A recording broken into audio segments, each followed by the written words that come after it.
Hello, and welcome to the Nebraska Department of Education Positive Behavior Intervention and Support 10-Minute Tidbit. Today's topic is CLIP, red, yellow, green. What do you really mean?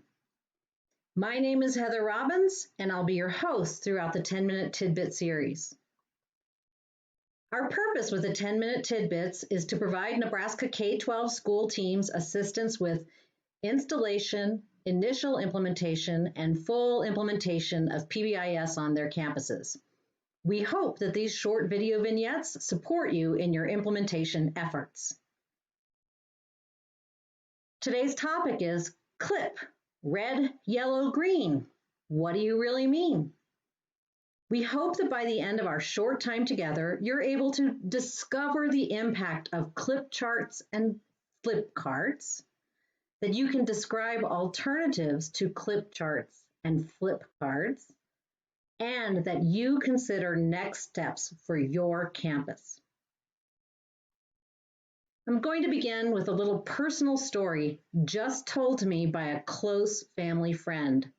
This perspective comes from a 32-year-old male. When I was talking to him about developing this slide deck, he said, I have a story to tell you. Let me tell you in particular about 3rd and 4th grade. In 3rd grade, my teacher used the red, yellow, green flip cards. I was terrified of the red, yellow, green flipped cards. I was on red all the time, the whole of my 3rd grade year.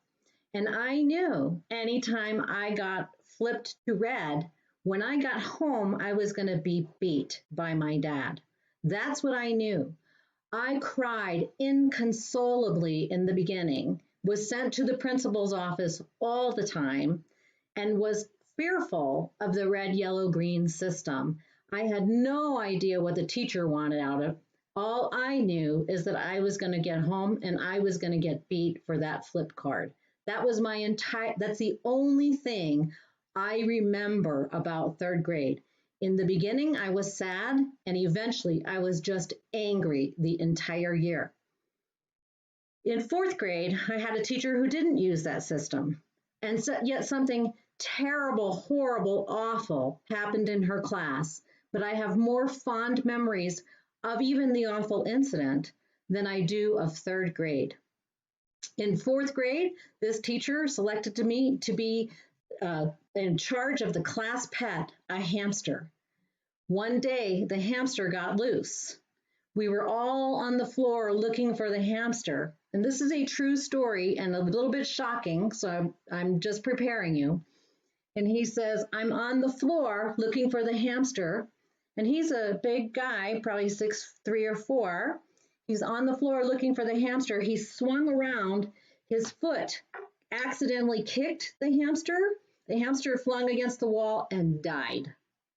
A terrible, horrible, awful, traumatic incident in 4th grade.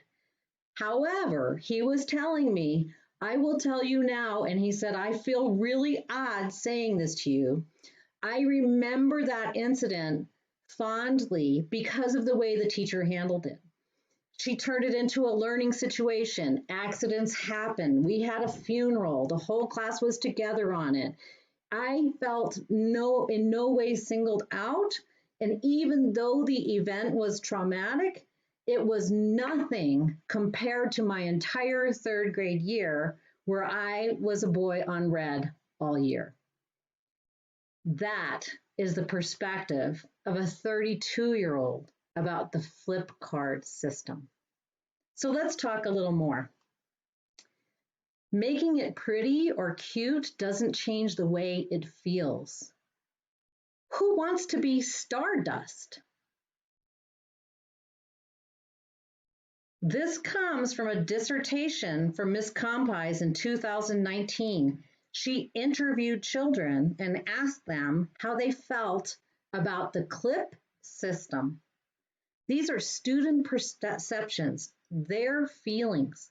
They felt shame, confused, embarrassed, miserable. They felt guilt. They felt sad.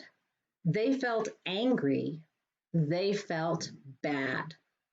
And they felt like they were labeled bad, both by other teachers and by their peers. They also felt they could identify the bad children in their classroom from the clip charts. Mona Delahook, a school psychologist, says in many children, it makes them feel less safe in the classroom and it activates their fight or flight pathway of the brain when a child fails to meet the expectations.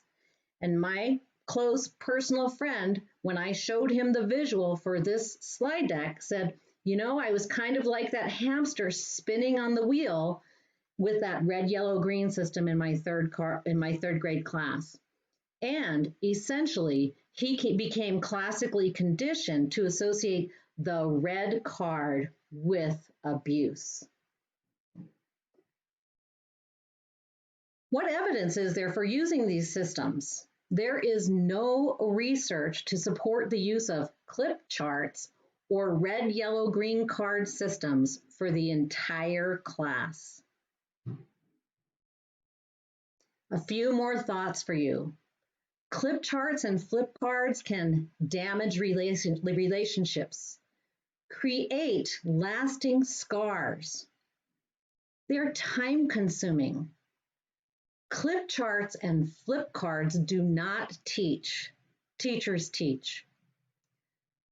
They attend to the unwanted behavior and they lead to peer labeling and judgment in the classroom. This is from John Lefebvre on Twitter. I asked his permission to use this.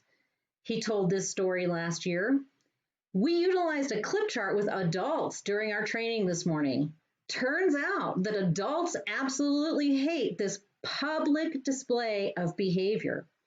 It resulted in anxiety, disengagement, fear, resentment, and embarrassment. If adults don't like these tools, how do you think kids feel? And I'll go back to that message of public display. We've decided we should not publicly display grades. This essentially is publicly displaying a behavior grade. So, what are we to do instead? That was one way. What are some other ways? We have to begin with the foundation, which is focusing on relationships, building community in our classrooms so we support one another, teaching and modeling our expectations at all turns, because that's what we do, acknowledging those desired behaviors and trying to get to that 5-to-1 rate where we're at high rate of acknowledgement for individuals and groups of students. We also could use the ripple effect, dependent on the age and grade of students. Sometimes pointing out what one person is doing right, everybody else suddenly does it the same way. And that way we're attending to the desired behaviors in our classrooms. We can also respond privately. We can remind students what to do instead of focusing on unwanted behavior. We can incorporate behavior reflections. They could be written reflections, drawn reflections. They could be flip grid reflections. We could incorporate behavior reflections to help students reflect and begin to learn some self-regulation skills. We could set goals with our class. We can set goals with individual students. So class and individual goals dependent on what we're working on. And we could track our progress towards those goals. We can problem solve. We can problem solve with the student. If it's an individual student situation, we can problem solve with the class if it's a classroom situation and determine collaboratively our solution plan. We can use logical consequences. Logical consequences. Consequences that focus on what the students need to learn and practice. So we're teaching it, we're teaching the desired behaviors, and we're focusing on instruction. So here are a few to-dos for you to consider. If you're using some of these systems on your campus, decide what student improvement outcome you want from these systems.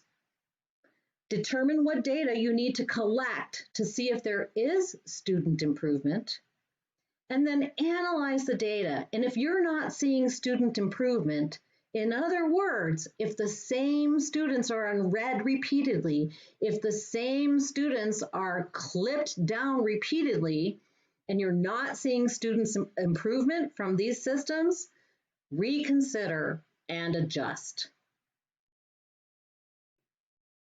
We hope that in our short time together today, you've discovered the impact of clip charts and flip cards, that you can describe some alternatives to clip charts and flip cards, and that you have considered some next steps for your campus. We thank you for your time, and we look forward to seeing you at the next 10-minute tidbit.